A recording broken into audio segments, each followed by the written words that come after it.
Good morning and welcome to the elected council of the Interfaith Council of Contra Costa County.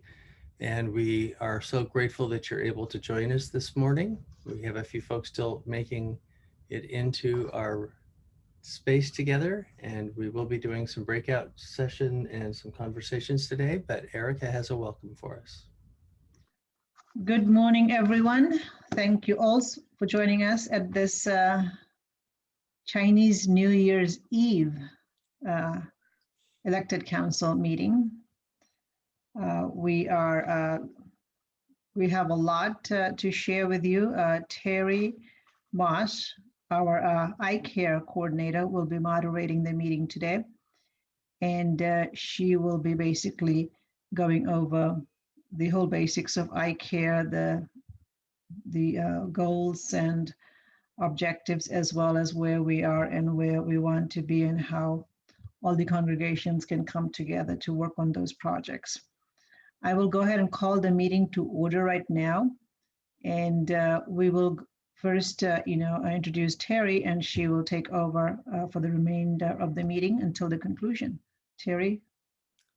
Thanks, Erica, and welcome everyone. I'm so glad you took some time out of your morning to be with us and to participate. And I'm looking forward to hearing all of your thoughts today about iCare and about the issues that we have on the agenda to discuss. But I'd like to start out with the reading of the covenant, and we've asked Anita Weil and Carolyn Peters to read the covenant. I'll start. The governing board and the elected council build and provide a sacred environment that will nurture the growth towards a world of interfaith peace. In solidarity with one another, we each affirm. Our dialogue is an interfaith dialogue. We all have different communication skills and varying views. We commit to be in dialogue with respect for all, expanding listening to hear multiple points of view. We realize that we are responsible for the growth of I4C, and each of us shares a duty to interfaith growth. The governing board provides leadership, and the elected council works toward progress and the fulfillment of I4C goals as we grow. Carolyn's on mute.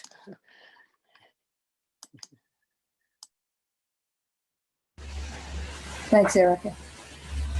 We recognize that we are imbued with interfaith responsibility. As such, we commit to hold ourselves and each other accountable to merit that trust, respect for the diverse traditions, beliefs, and spiritual paths of all those we encounter, hold ourselves to the highest ethical standards and accountability to our communities and to I4C. Our shared time together is interfaith time. We commit to honoring the start and end times each time we meet. It is our hope that this living document, which as we grow in knowledge and awareness, will be reviewed and updated regularly, that it may bring our commitments to each other and all we serve in every interaction with sacred regard for one another and for all of life. Thank you. And next is the approval of the minutes of our January meeting. And I would like to say that we are still working on figuring out our attendance at our EC meetings. And so we will keep on top of that. We did make an adjustment because Sharon Campton wasn't listed on our minutes of attendance. But if everyone's had a chance to review the minutes, can we get a nomination or a vote to approve them, and then a second, please? So moved. Okay, do we have a second to approve them? A second. All right, and all in favor? Aye. Thank you. That's the most controversial decision you'll make all day. I'm hoping that you don't get eye care fatigue, but I will give you a brief overview of our eye care report and the purpose of today's meeting. Now that we've got about 6 months or so under our belts of eye care, it's an opportunity to talk about what eye care is as it's continues to change and take a stronger form and shape, and also to hear from people who have experienced it, and then to really encourage all of you as EC members. You have a very active role to play, and we need you. And we need you to get excited about this, to understand what eye care is, the value of it, the benefits for those who participate, and certainly for those who are recipients of eye care projects. And then it's my hope that you'll be so excited that you will run back to your congregations and encourage them to participate, and in whatever way possible. So with that, and we have a number of people today in this meeting who play significant roles in eye care and also have participated in projects. So I will ask them to participate and join in as you wish. Just as a summary of our eye care report for February, I think Dave Longhurst is in charge of coordinating the Opportunity Junction informational interview fair. He just finished the mock interview project with Opportunity Junction, and we had oops, sorry, I never get calls. Oh, it was potential spam, so there you go.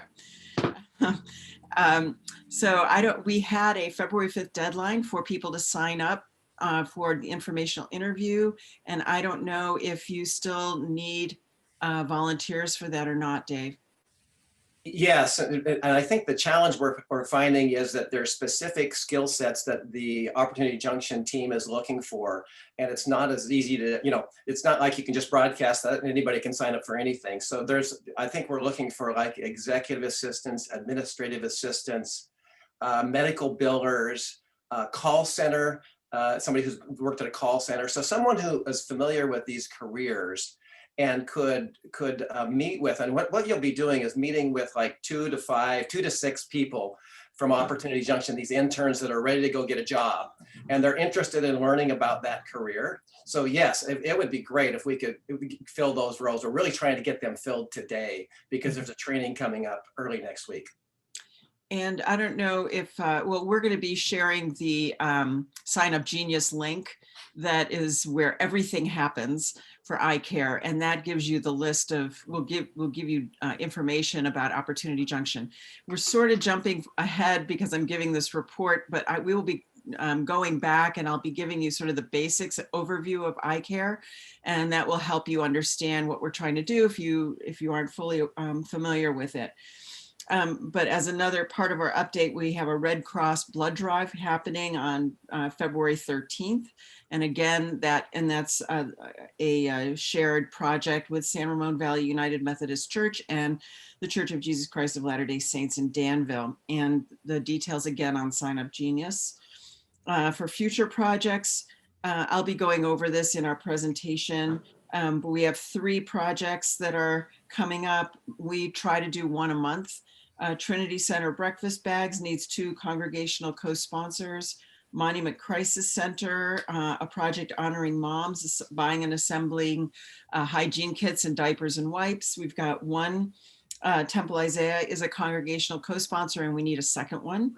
And then we have a Habitat for Humanity project coming up in May or June. And we have B'nai Tikva, who is a congregational co-sponsor. And so then, we will be looking, we need 1 more after that. Before I get started with talking about our orientation, I have 1 more thing. I wanted to thank Dave Longhurst and the Church of Jesus Christ of Latter-day Saints in Danville, and Vince Alia, I believe, of St. Isidore Catholic Church, for co-sponsoring the informational or the mock interviews for Opportunity Junction.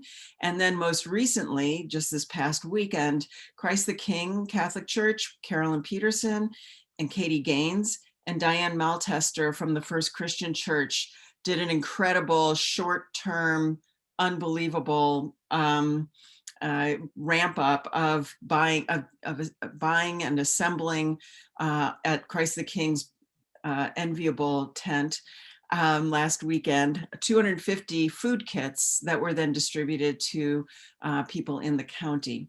So I want to thank them especially for their most recent work. So before I get into my presentation about iCare, Dave Longhurst is going to give us a reflection on why service is important in his faith reflection. Thank you very much, Terry. Happy to just share some thoughts about how our faith views service. During his mortal ministry, Jesus declared, "By this shall all men know that ye are my disciples, if ye have love one to another." And Jesus demonstrated this love by serving people around him. And I'm always drawn to the fact that he paid particular attention to those marginalized in his society, including women, the poor, and the diseased. He declared, "I am among you as he that serveth." And he really lived this maxim. The Apostle Paul remarked that, quote, Jesus went about doing good, close quote.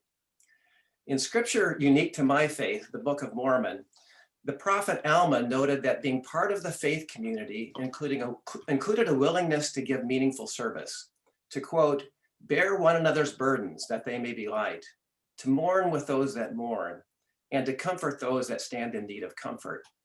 As Alma taught, our kind, encouraging words, indeed our very presence, and our empathy are perhaps more important than our deeds. They can lift burdens, gladden hearts, and give hope to the discouraged. Opportunities for service are limitless, so much so that they can feel overwhelming. And our scriptures also counsel us to not run faster than we have strength. Still, we are to willingly give of our stockpile of talents and treasure.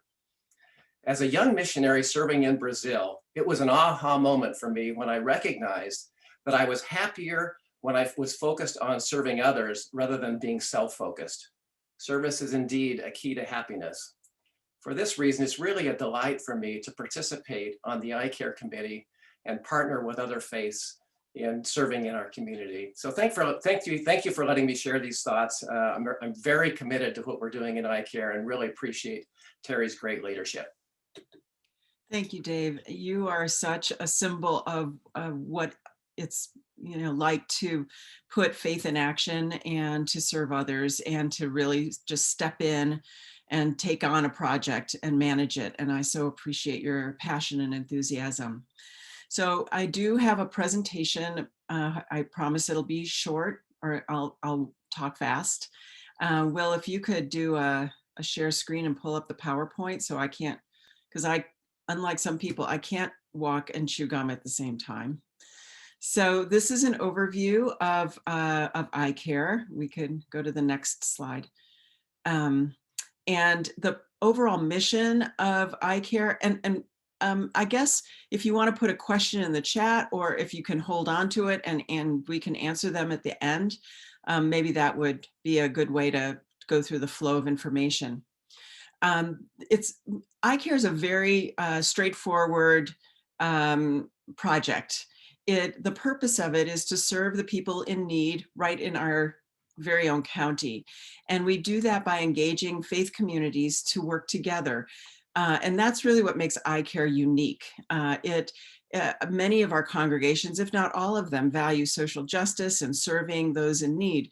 What makes iCare unique is that you get to do that in relationship or in partnership with people that you might not otherwise meet or work with. And so you learn about other faith traditions as well as your own. That's what I have found, is when I'm working with people of a different faith tradition, they may ask me about mine. And, if I don't know something, then I have to say, I'll get back to you on that. And I learned something about mine. And it's a great way to meet people that you might not otherwise meet. And it's just a great way to make a difference locally. So the way it works is that the first thing is we have some nonprofit partners in Contra Costa County. You'll see them, you've heard of them now, Trinity Center, Monument Crisis Center, the county's health, housing and homeless department. And we pretty much partner with anyone, depending on timing, who has a need and who is a recognized, valuable nonprofit organization that serves Contra Costa County. The next step, they'll come to us or we go to them and we identify a project. Then we need to recruit congregational co-sponsors. And that's where you come in big time.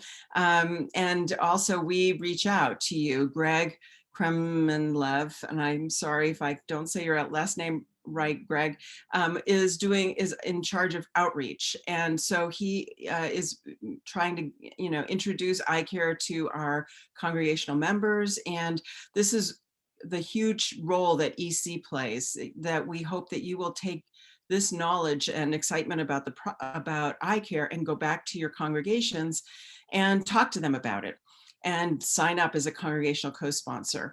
Once we have 2 congregational co-sponsors on a project, depending on what you guys decide, you can either say, we want to just use our members of our congregation to sign up to do this work, or we do need and want to open it up to all interfaith interfaith members of Contra Costa County.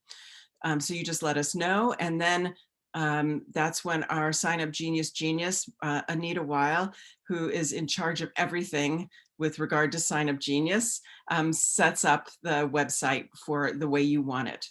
So then everything happens on Sign Up Genius. You can see this, the URL at the bottom of this slide. At Sign Up Genius, you'll see an overview of iCare and then all of the different projects that are in process. So the next step, once we get these, once you sign up your congregation, let's say as a co-sponsor, then you will work with the nonprofit partner, let's say it's Trinity Center, to figure out the logistics. You will also meet with each other, your congregations meet together by Zoom these days, and do some project planning and management and figure out the logistics. We are assembling now, as we gain experience, reports on what's worked and what you need to do on certain projects. And so we are collecting that data. And if you say, well, I've never done an assembly project before, we have now, we're getting people who are experienced in that, Diane Maltester and Carolyn Peters and Dave Longhurst and Anita has been accumulating all of these project reports. And then of course I can help you as well, help you get ready for your project. In the age of COVID, we're still able to do things maybe not quite as together as we would like, but for things that require assembly, you can arrange to have that done in a parking lot or a driveway, in whatever way feels safe for you. And each project does have different ways to volunteer, depending on how COVID sensitive or safe your members feel. Most of these projects involve, or many of them, writing notes of encouragement. And that's something that people can do in their homes and then drop them off. So there are lots of different ways to participate with limited contact or no contact. So if you don't hear anything, just know that everything happens on Sign Up Genius. Next slide. Thank you. So we started in August of last year, and this is what we've done so far. Almost, I think, and maybe these numbers aren't even accurate at this point, but we've done, I know, about 2,000 hygiene kits for the Contra Costa County Housing, Health, and Homelessness Department, Thanksgiving fixings for Monument Crisis Center, over 600 breakfast bags for Trinity Center, and again, the Opportunity Junction project. And I've already reviewed what we need. Our most pressing need right now for volunteers is we're doing another Trinity Center breakfast bag project. As you are probably aware, there's so much need for food. And these breakfast bags are pretty easy to put together. And so we need 2 congregational co-sponsors for this. We've done this before, so we have experienced people to help you if you want help in getting this thing off the ground. Our other, like I said, we try to do a project a month. Monument Crisis Center is doing it's Mom's Day, but it's not on Mother's Day. It's on April 13th, but it's honoring moms. And we're going to be putting together hygiene kits for women, plus doing diapers and wipes and financial donations, because Monument Crisis Center can buy food at a much better price than we can. So that's in need of one more congregational co-sponsor. This is what Sign Up Genius looks like. It's very easy to use. We love it. Next. And just as a recent testimonial, if you will, of the people who receive are the recipients of our efforts. They really, really appreciate and value what we do. And then the people who participate find it to be a very enriching experience. By the way, can I just This break is in Steve here, Terry? August, and I would like Sure. to share Well, a wonderful experience. Yeah. that I Oh, had sorry. last year. I was able to participate in mock interviews with several other volunteers. We volunteers were recruited from 2 faith congregations in the San Ramon Valley, St. Isidore's Catholic Church and the Church of Jesus Christ of Latter-day Saints. Our 2 congregations were brought together by iCare, an initiative of the Interfaith Council of Contra Costa County, which encourages interfaith cooperation and community service. We joined together in support of Opportunity Junction, a not-for-profit entity that helps low-income residents in Contra Costa County prepare to obtain full-time employment. And I have to say, it was an absolute delight to meet with 3 wonderful job candidates, each who were very focused on developing the skills needed to obtain and retain a good paying job. I was able to provide encouragement and feedback, which they seemed to deeply appreciate. All in all, it was a wonderful way to spend a couple of hours. Sorry you had to see yourself there, Dave. This was last weekend at Christ the King, assembling food kits. Next slide. Thank you. This is a sample of some of the caring notes that we created. This was actually my Interfaith Women's Circle. Sabra's in there, maybe not. You were involved with sourcing. That's right, Sabra. Assembling food. This was the Trinity Center breakfast bags project, but you can see writing notes was a part of that as well. So I think, Greg, would you like to summarize here? It would help if I could unmute myself. That would. Yes, and don't worry about the pronunciation of my name. I love going by the name Greg. Great. And actually, I'll put my email after I say a couple of words in the chat. But some of you have gotten outreach emails from me. I've gotten to know some of you through the Meaningful Mondays, and I just have to say that I started just on November 1st. And over my career, I've had a number of different community organizing as well as sales positions, but I have never started a position, and forgive me for the cuckoo clocks that are going off.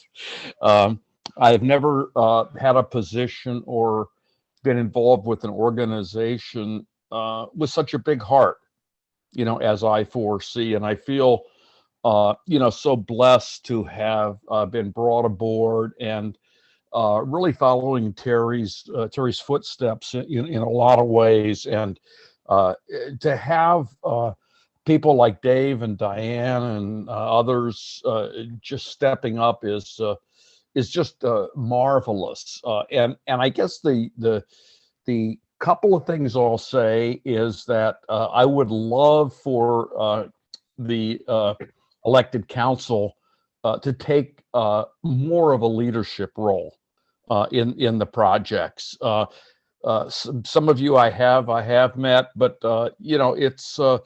it's we're just getting started, and it's great the involvement we've had up to now. I will say that the most urgent need is the Trinity Center breakfast bags, because that's coming up before we know it. And I would love to have a couple of congregations step forward on that. And really, it's just thank you for the opportunity to learn about and work with the organization and the people. Thanks, Greg.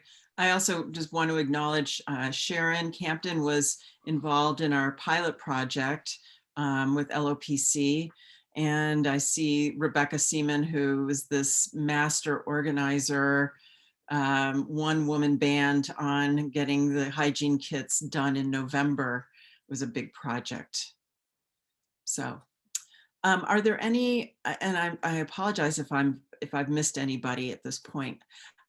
So are there any questions? Any thoughts? Okay, so again, you guys play a really important role in getting the word out about these projects. And we hope that, if you have any concerns about that, please let one of us know. Or if you know of someone, if you have somebody in your congregation that you think is involved in social justice who could take this on, please spread the word. We appreciate that. We have other reports. Terry, can I ask you a question? Sure. It's Margaret. Do you think because of the school situation in COVID that schools are really looking to create opportunities for kids to get out from in front of their computers? They're not specifically religious schools. I mean, there's a few, but as a secular organization that wants to work around social justice, do you think a school with high school age students could participate in this? Well, the focus of iCare is interfaith, building interfaith. And so what I would say is that we've had youth involved in these projects, but it's been through the congregations who are working on a project. That makes a lot of sense. Okay, thanks. Right. I mean, there's plenty that youth can do.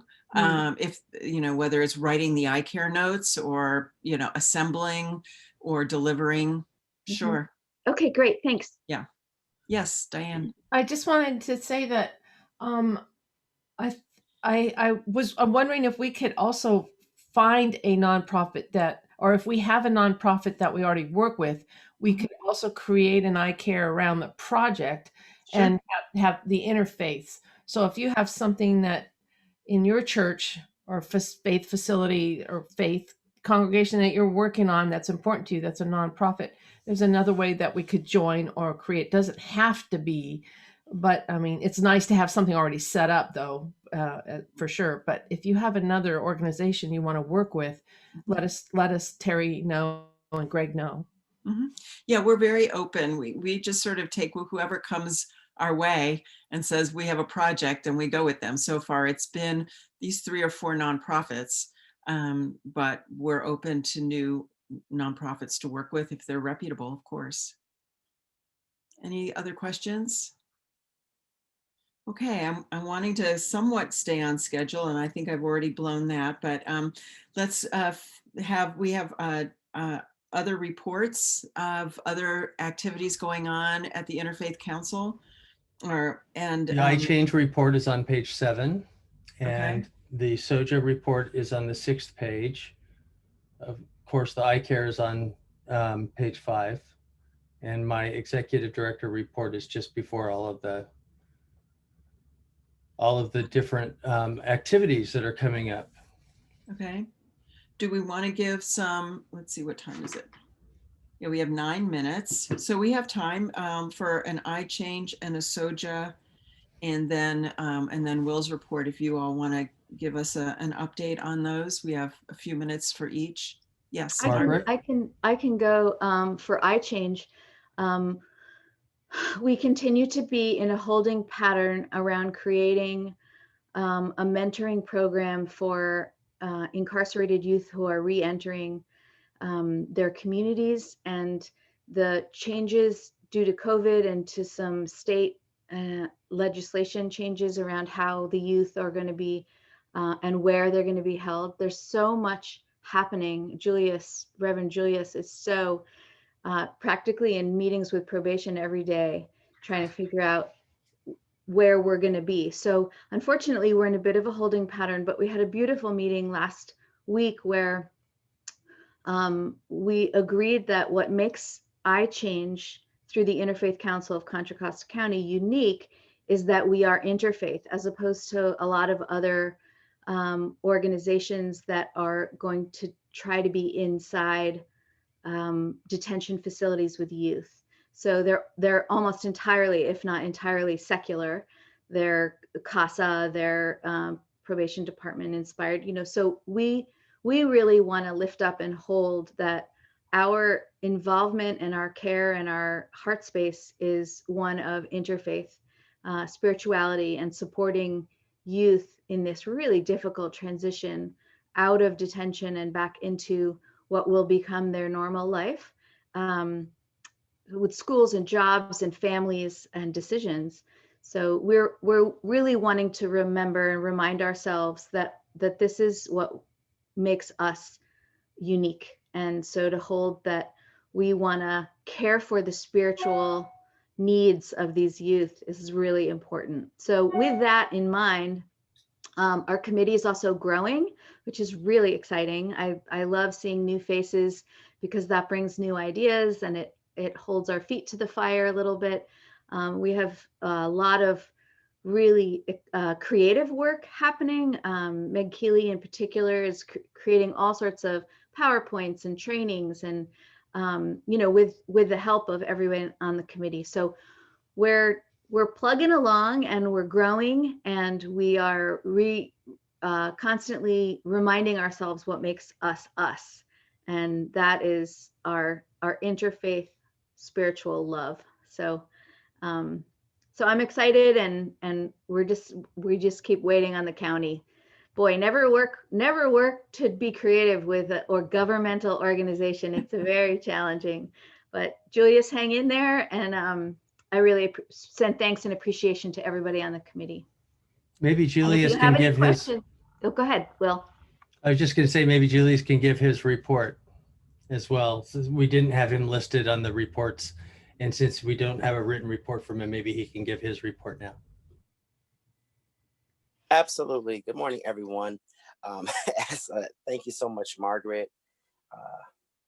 I really appreciate her for all that she does and all the work that we're doing with iChange. I just want to echo what she said. I have literally been in meetings, several meetings a day with probation, the district attorney's office, and so many other people trying to figure out and hone in on exactly what we need to do and what we can do. I do have some good news as a result of my last meeting with the chief that will put us in a great direction with our mentoring program. I'm also grateful and echo everything that she said. As it relates to the juvenile chaplaincy, I am starting to get more and more Zoom counseling sessions and meetings with the youth. I'm still been sending in letters and notes and things of that nature. And so that's all been going pretty good. We're not sure when we're going to open up for in-person meeting. And so we're just trying to get that figured out. We are having our services on Sundays, broadcast remotely from a room. So there's no person-to-person contact there, but we are still continuing with all of that. I have a couple other more projects that I'm working on. Reverend Will found another laser center that is going to be able to assist us. Hopefully, I'm waiting to hear something back after our last conversation with our tattoo removal program, which we're wanting to fully roll out within the next month with the funds that we do have available and triage the youth that need it as it relates to gang tattoos. Also, I am in the midst of possibly getting some funding to help support our program as well, and creating some different subcommittees within what we do. I'm going to be talking to Reverend Will about maybe a client management system and a way to manage our volunteers more effectively and recruit more as well.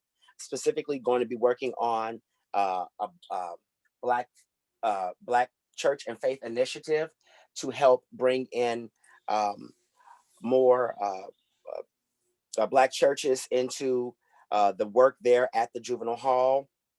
And that's based on a conversation at a meeting that we had with the Diversity Inclusion Committee, and just trying to incorporate some more of that. Just another update, some of the committees that I've been serving on, the Diversity and Inclusion Committee, the Department of Juvenile Justice Realignment Committee, the Prevention, Intervention, and Community Subcommittee, the Data and Services Committee, a couple more. I have monthly meetings with the school department.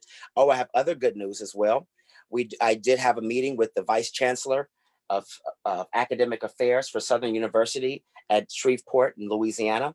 And we're going to be working on an MOU for the students there to, as for our youth that are detained, to do high school equivalency, technical and training programs, an associate's degree program. So there's a lot going on. And I plan to put this all in my next written report in addition to what we have going on. Lastly, my mother, Mrs. Denise Van Hook, is a school administrator of over 30 years in the West Contra Costa Unified School District. And she's done great work, stellar work as an administrator, and also as a trainer and minister. And she is actually joining to help me and help us in our efforts, and adding her expertise to really support me. And I thank you all for bearing with me, as it's sometimes hard to keep up with all the emails and messages, and that's where she's going to be helping out.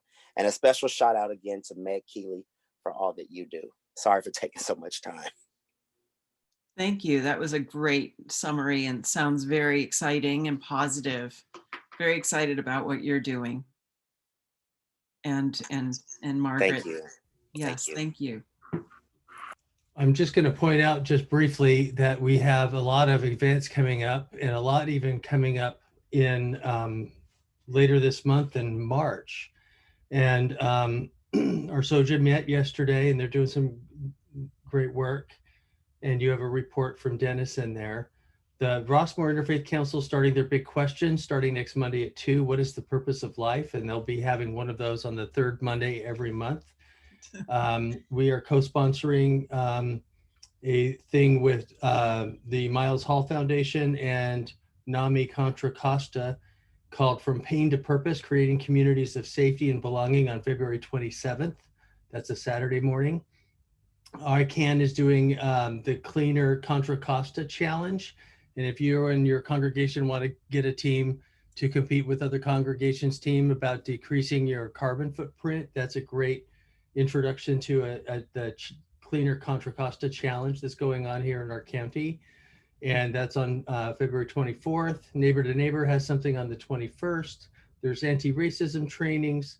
There's our first retreat is going to be March 7th, and Reverend Dr. Dorsey Blake from the Church for the Fellowship of All Peoples will be our initial leader for that retreat. We had a planning meeting with him last week. It's going to be amazing. He is in the pulpit where Howard Thurman used to be the minister, the Church for the Fellowship of All Peoples. And he's going to get us started on the beloved community from Howard Thurman's perspective. And that's going to be online March 7th from 3 to 6, and you don't want to miss that. And then, of course, March 8th is International Women's Day. We have a great theme. Dr. Erica is moderating the panel. Just a great, diverse panel again. we thank all of those that are able to participate in those each year. But there's multiple events going on, including a day retreat with Philip Scott from a Native American perspective. And there's plenty of stuff. Save the dates into your calendar from this list. It also includes the dates of our annual meeting, which is Sunday, November 14th, 6 o'clock. And inshallah, we will be together in person, and hopefully the vaccines will be efficacious for us by then. So that's where we are with all of the different things going on. And we just be our ambassadors, help folks in your congregations know about these many, many different activities, because oftentimes we have such great programming, but they're not being taken advantage of. Thank you, Will. Dennis, did you want to add to the SOJA report? Is he here? I thought I saw him earlier. Yeah, I did too. Oh, let's ask him to unmute. We can't hear you, Dennis. I'm back on. Sorry again. Yeah, Will covered most of the things.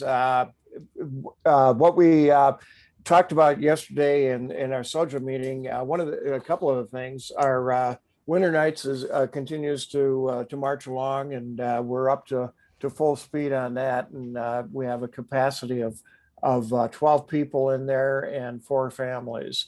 And so the things are going well there. And then we have a program where people can drive in with their cars and stay overnight, and that's at the Church of Nazarene in Pittsburgh. Let's see.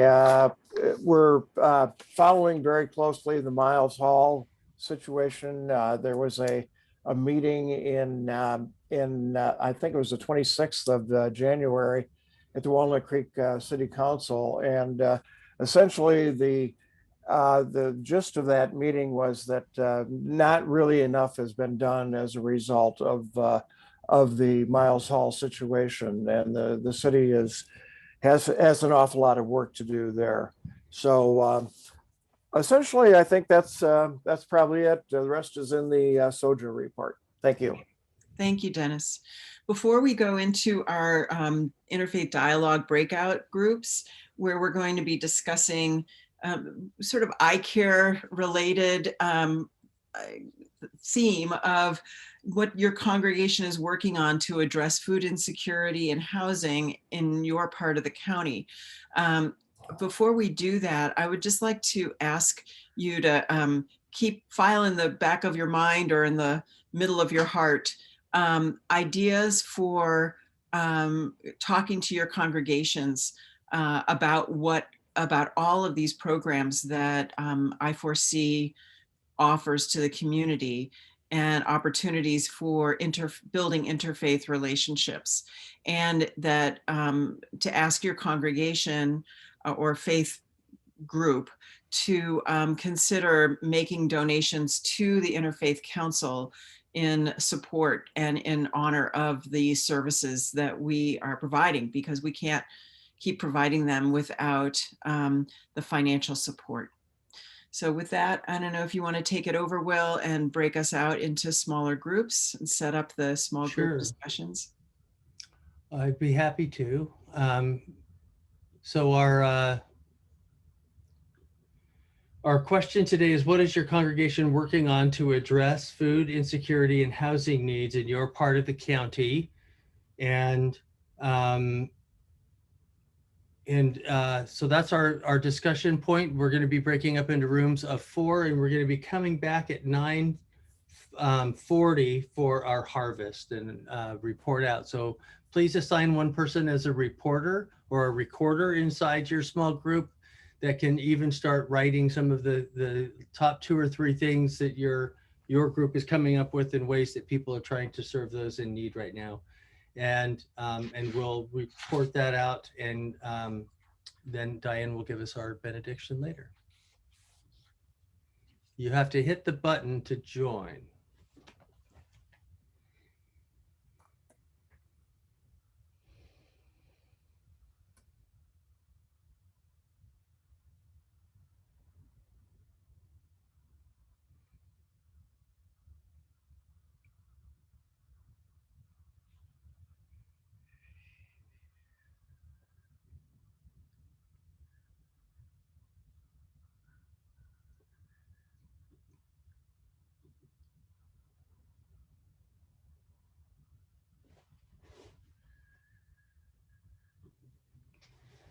So welcome back. We're grateful for everyone being able to be such an important part of our conversations.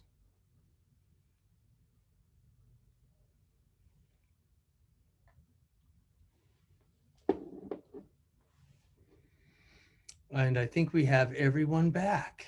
This is great, great to have everyone here. All righty. Can everyone hear me? Yes. Great. So I've written out, and I'm going to take some minutes. If you have, if you were the recorder for your small group, we'll start with room 1, Ben Jones, Felicity Grove, Meg Keeley, and Ronnie Boyd from EBHO. Glad that you're here. If you want to give a report or text something in the chat, that would be wonderful. If you're not ready, we can go with room 2. Room 1, are you ready? Ben Jones? I'm ready. Yeah. Ben, take it away. Yeah. So one of the problems that we encountered was that for the pagan community and the Baha'i community, we're kind of over distributed. We don't have a lot of central communication. And so how to reach people like outside your own community was a problem. But Felicity told a very moving story about her experience, and Meg suggested that actually having a story to tell is a very important way to get people engaged. And so I think that was actually the biggest point that we had, but also with regard to our more distributed population of communities, like the Baha'i community is distributed among like 13 different cities, and there's not a lot of communication between them. But if we sent the emails or announcements to the assembly of each, then that might be a better way of communicating with them. A lot of them object to having emails sent directly to the members, and there's no guarantee they'll pass it on to the members themselves, but that would be a way to start it. So I think that's, that's, oh, also one more thing. Well, no, I guess I guess that's all. Okay, thanks. Are the Baha'is able to do much around food insecurity or helping people living without shelter these days? Because even during COVID? There have been food drives. I don't think there have been any major projects, but each community is fairly small. I think the biggest one is like 90 people in Walnut Creek, which is enough to do a little bit, but not enough to have our own center. But the center in Concord is for the whole community, but it doesn't have any centralized communication. It has small spaces, and that could be used, but that would be up to them. Great.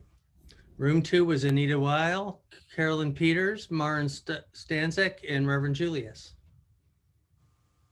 I'm unmuting myself. Hi, Maren. Hi.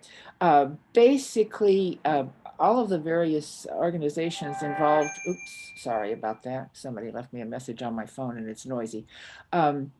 They, particularly involving in collecting, food or working with existing organizations, for example, Monument Crisis Center, Winter Nights was mentioned as something that several of us in that group are involved with, where we get a chance to go out and volunteer and do what we can. And we also mentioned the importance of encouraging our churches to become involved in eye care, because the more people involved, the more groups involved in that, it builds the whole thing. Julius was in our group and he talked about his mentoring program, and encouraging particularly church with youth groups to maybe consider doing something or working with him to help those youth that have been criminalized by being part of the juvenile hall, where it limits their opportunities to succeed. And we mentioned a couple of organizations, build.org, and I remember, I think that's the only one I actually wrote down. So Build.org? Build.org, yeah. Great. And there is going to be an interfaith house among the Habitat houses being built in Walnut Creek. I think they're calling it Unity or All Faiths houses. My congregation's already given towards it, but it's there's going to be an opportunity for folks to do building around there too. I'm going to be reporting for Group 3, which I was a member of with Dennis Wasco, Judith Hall, and Reverend Sally Bartholomew. Some of the Centers for Spiritual Living have been doing their focus on 12 different partners who do humanitarian work in their congregation each year, and other parts, depending on the congregation and depending on the demographics of the congregation, have been blessed to be able to do their worship on Zoom, but they've suspended a lot of their hands-on ministries during COVID-19. St. Bonaventure's is doing some food distribution and helping those who come to the church, and they also have a St. Vincent de Paul team there. Judith shared about the Independent Living Centers or Support Center. Is that right, Judith? Judith? ILSC, is that right? Can you unmute yourself? Independent Living Skills Program. Skills Program. Yeah, Okay. ILSP. Skills Program, and they're doing great work with folks that need some of those skills. But their congregation also shares furniture with people that are moving back into housing. They're hosting winter nights right now. They don't have volunteers, but they're having the food dropped off, and the staff from winter nights is actually doing the food preparation. But they have, it's almost like 4 families there are in isolation to be careful, and they're sheltering in place full time. So we do have to be very careful as we're doing this work. Walnut Creek has also been helping families served by the Rainbow Community Center. Room 4. I will be reporting for room 4. Christine. I'm sorry, go ahead and say who was in the room. Christine Nadeau, Greta Kremenliev, Mohammed Chaudhry, and Reza Sharifzadeh. Okay, thank you. We have a great group, as I know we all did. And Reza was saying that the Islamic Center is focusing on providing hygiene types of items like masks and forgive me, I can't read all my writing. And things for police, fire stations, and really putting out things that are very much needed in this environment. And also providing meditation and yoga classes and preparing for spring plantings. Let's see. We brought up how valuable it is for us to share these ideas, because all of our congregations are doing wonderful things, and the fact of our gathering together through iCare projects really makes it a higher critical mass where we can get a lot more done.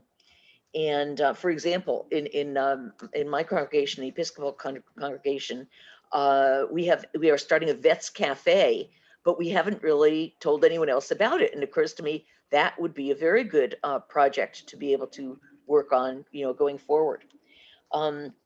We are also providing a little free library, and within that, we have masks that are available just for people to come and pick up for free, and they're made by someone in our congregation who makes the really good cloth masks. Let's see. I'm sorry, the Islamic Center is, of course, very much devoted to charity as one of their main pillars. And they are working with Meals on Wheels and other food organizations because they are hampered by COVID-19 right now and have not been meeting, but will soon resume. And I wanted to mention something that I just became aware of. It's called Great Plates. And it is a program for not the poorest, but those who are kind of in between. Ironically, like 35,000 to 75,000 of income, and it provides 3 meals a day, no cost. And our congregation is utilizing that, especially for people who are perhaps alone or are having trouble getting out to get groceries. So, I will send you an email with this information, okay? Thank you. Our room 5 is David Longhurst, Randy Thomas, Rebecca Seaman, and Sharon Campton, Reverend Sharon Campton. So I drew the short straw. I actually said, I've already talked enough today, so I don't really want to be the spokesperson. So they made me the secretary at the beginning of the meeting. And then at the end of the meeting, I said, well, who's going to present? And they said, well, you've got the notes, you present. Thank you, group.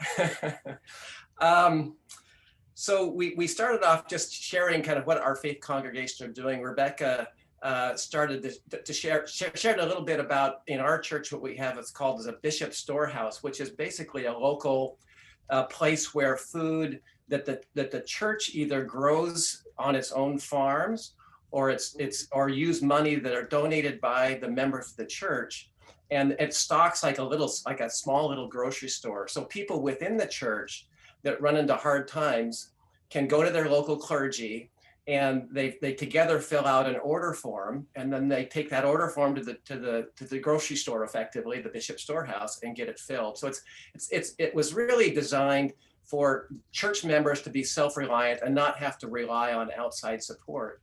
But in recent years, that's kind of more so some of the resources that are in what we call the Bishop Storehouse now get shared with the community as well as with church members. And a recent example of that is that the church donated 20,000 pounds of cheese to the local Contra Costa County Food Bank. And Rebecca shared the story of how she connected the church with the Contra Costa County Food Bank. And so thanks, Rebecca, for doing that. But they were thrilled, as you can imagine, to get that much cheese. It was a half a semi-load of cheese. And the backstory on that, which I had just heard, is that the raw material to make the cheese, during COVID, there was difficulty. The farmers had real difficulty getting their goods to market, and a lot of the dairy farmers in northern Utah were just dumping their milk on the ground. And some church members said, this just can't be. And so they redirected that milk to the cheese factory, which ultimately then made its way, donated to a lot of food banks throughout the country, which was really a great story. So that was the Church of Jesus Christ of Latter-day Saints kind of perspective. And then Randy shared a little bit that he's involved in some strategic planning with his church. He mentioned how, when we serve, it's really God's grace coming out from us. And I just really appreciated his thoughts. And then Sharon shared what the Lafayette Arenda Presbyterian Church is doing. They partner with several local organizations, Monument Center, Shelter Inc., Trinity Center, and Contra Costa County Food Bank, in providing financial support to those organizations, as well as providing regular service. And one thought that we had was, if there's a way that we could partner with organizations, if churches are already partnering with these organizations and have a structure in place where there's opportunity for service, if we can just plug iCare into that, it makes it so it's, it can be a lot more efficient. So instead of creating all the structure for that, if the structure is already there, it can really make it much more efficient for each of us to participate and recruit volunteers. Thank you. Great group. Great. All right, room 6 is Jessica Sterling, Reverend Rodney Lemery, Sabra Suharwardy, and Terry Moss. Hi, I will be reporting out for our group. This is Jessica. And we had an interesting conversation. Clearly, every faith has support for housing and food needs. So I'll start just in the order that we spoke. Terry spoke about Temple Isaiah, which has a strong social justice group. In fact, she's going to be on the Social Justice Committee coming up. She said that Temple Isaiah regularly gives to the Contra Costa Food Bank during the Jewish New Year time, High Holy Days. They also participate in iCare projects, such as co-sponsoring the Hygiene Kit Assembly. There's a White Pony clothing drive and winter nights, and then they also do blood drives. So those are a few of the things that Temple Isaiah is involved in. And then Sabra spoke, and she is with a San Ramon Islamic Community Center, I believe. And they also support housing and food needs. They also have a food drive for the Contra Costa Food Bank during the month of Ramadan. And then she shared one of the 5 pillars of Islam, which I'm just always learning more and more. And this is called Zakat, and it is a percentage of your savings, which is given away and that is used, excuse me, it is not the money that you use for your home food and needs, but it's the savings. So that's something that I learned today. I just want to tell you the name of the center is San Ramon Valley Islamic Center. I just wanted to. Oh, Islamic Center. Thank you. Yeah, that's okay. I added an extra word. No. And I didn't put Valley in. Okay. Thank you.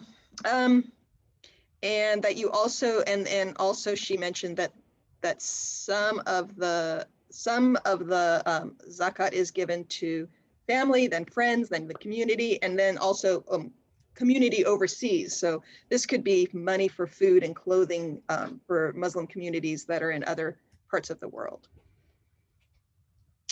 And then we heard from Rodney, who is a UUC minister, and explained how the process works.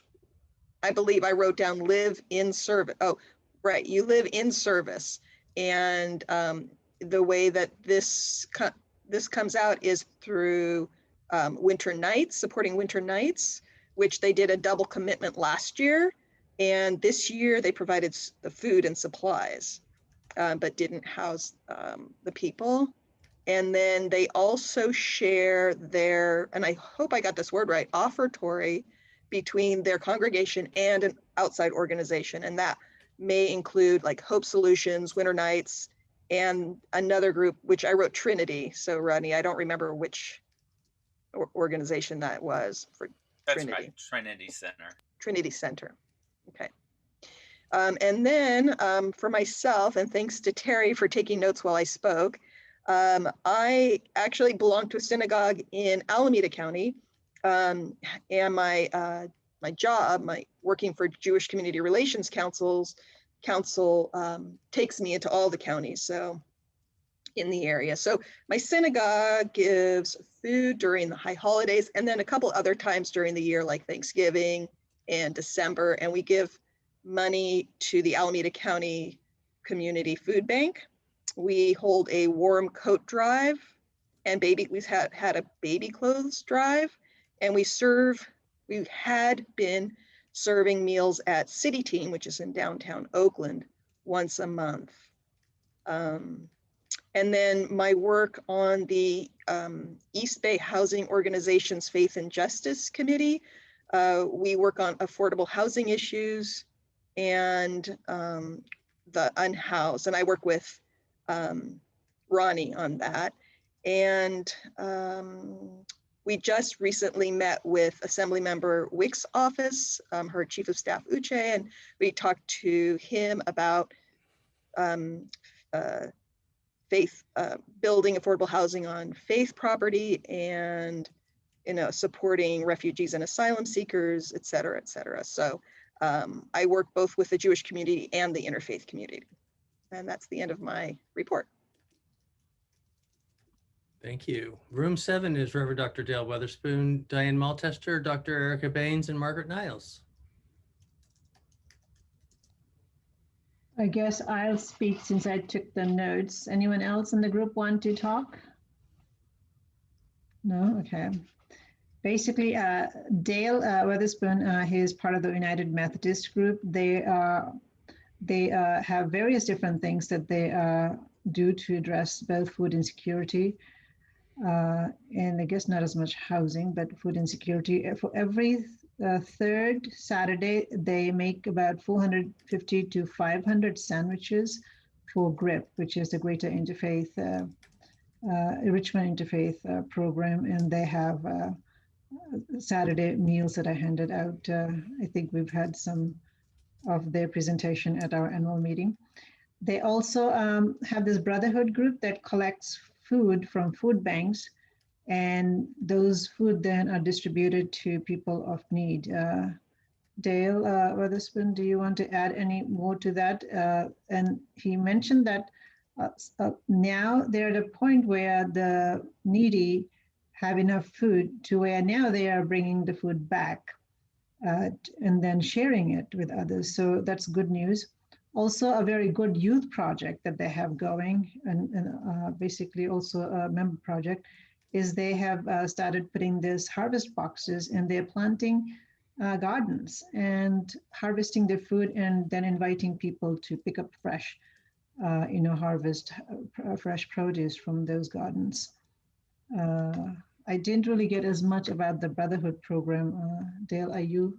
We're providing, our church is providing space for the Brotherhood program to distribute food to people in the community, and Brotherhood of Faith receives that food from the food bank, and that's once a month. That's once a month.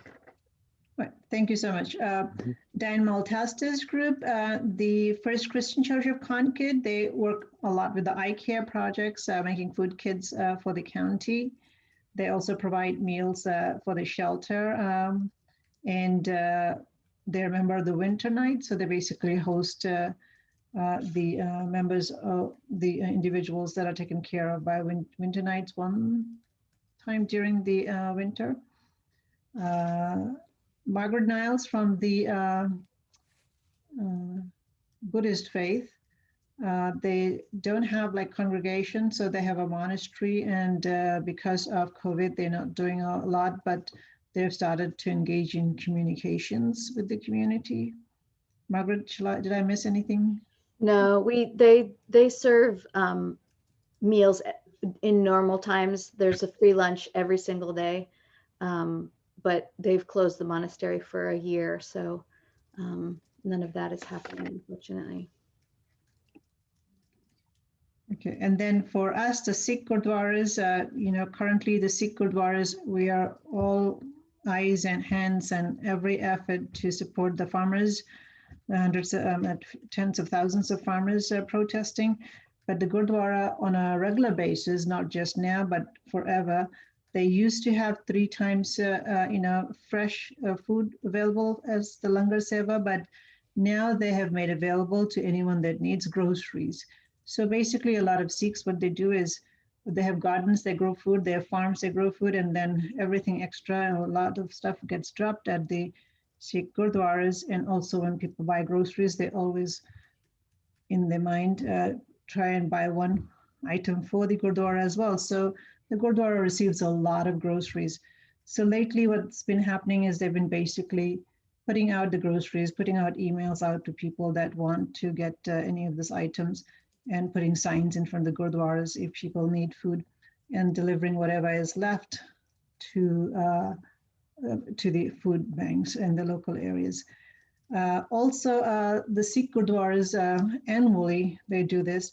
They have mobile units, and so what they do is they drive around, especially the youth. The Sikh for Humanitarian is a group that belongs to all the Gurdwaras, and these are young college kids and young adults, and their job is in the weekends to pack the mobile units with blankets, socks, jackets, and warm hats, and drive around, find people that need and have a use for that. So that's basically what the Gurdwaras are doing lately. Wow. Thank you. What an amazing group of service happening all over the East Bay. So put your hand way up high and then reach way back and pat yourself on the back for all the good work that we're all doing together. We appreciate you. Good to see you, Thea. Welcome. And I think we just finished out all our reports, and I'll just share that I4C did a training on February 3rd on how to safely serve food and do food distribution even during COVID-19. And the Interfaith Sustainable Food Collaborative was one of our partners in doing that. And Claudia Ramirez, who is the executive director of St. Vincent de Paul, was a part of that presentation, and she shared how St. Bonaventure's and Christ the King and Most Holy Rosary are doing some of the of that food distribution and how they're doing it safely. And I'm going to just put a little link here because we recorded that program we did last Wednesday, February 3rd, so that it could be there with some really good information, especially as your congregations may be thinking now about how do you return to the kinds of ministries, especially around food and housing, to be able to do that work again, and to do it even if you want to start preparing your team on how to do so safely. Watch the video that's in that link. There's some really good information in there. We have a follow-up program on March 3rd, where the Interfaith Sustainable Food Collaborative is going to teach us how our congregations can help distribute and help refer people to a pandemic EBT card, where folks that are living with food insecurity can get this, participate in this federal program that's especially there during the pandemic. And it's the same link and same registration link that you may have registered for the February 3rd event, but the Interfaith Sustainable Food Collaborative is going to be helping us with that. And so take a look at that. That event is in the whole big list that's out there. And so I just wanted to lift that up as, especially if you and your congregation are thinking about how to do more service and how to do so safely. If you have a food distribution or preparation ministry, how to do that. There's also some information and a handout that I can give you from the county on that links both the COVID-19 health protocols to make sure that all of your volunteers are working according to that, as well as the food preparation if you're doing food preparation. So I think that's it. We're a little over our time. Diane Maltester is going to give us our benediction. Is that right, Diane Maltester? Yes. O wondrous God, Spirit of life, send your messenger to us today with a word of grace. If we are fearful, move us to confidence. If we are weary, offer us rest. If we are empty, fill us with hope.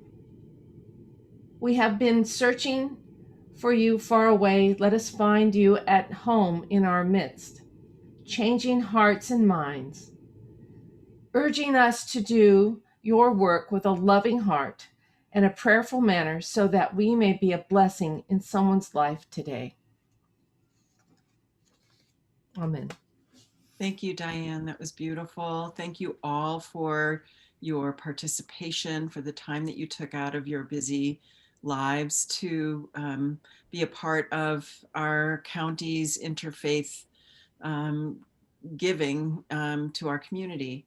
And if you have any questions about iCare, please contact me or Greg, or of course Will, and then Dave and Diane, Carolyn. And there are a number of us who are ready to answer questions and help. And then go to Sign Up Genius. Thank you very much. Have a great rest of your day. And Thank you, I'll Terry. just point out Thank that you. Felicity put in our chat room that she has some of the two-ply face masks that she's made, and her email is in there. And Jessica put something on a blog in honor of Black History Month and the JCRC's 25th annual Multicultural Passover Freedom Seder, which is going to be March 16th at 6 p.m. And keep an eye out for the link for that. That will be coming soon. And Keep on that doing the note- great work, folks. And on that note, March 1st, there will be a Meaningful Monday presentation on the Seder if anybody wants to get to, participate and get to know about that. If you want to learn about Jewish Seders, March 1st is our Meaningful Monday, and Jessica is going to be sharing about her piece there. Thanks so much. So good to see everyone. Thank you. Bye-bye. Thank you. Well. Goodbye, everyone. Bye. Bye. Bye. Stay safe.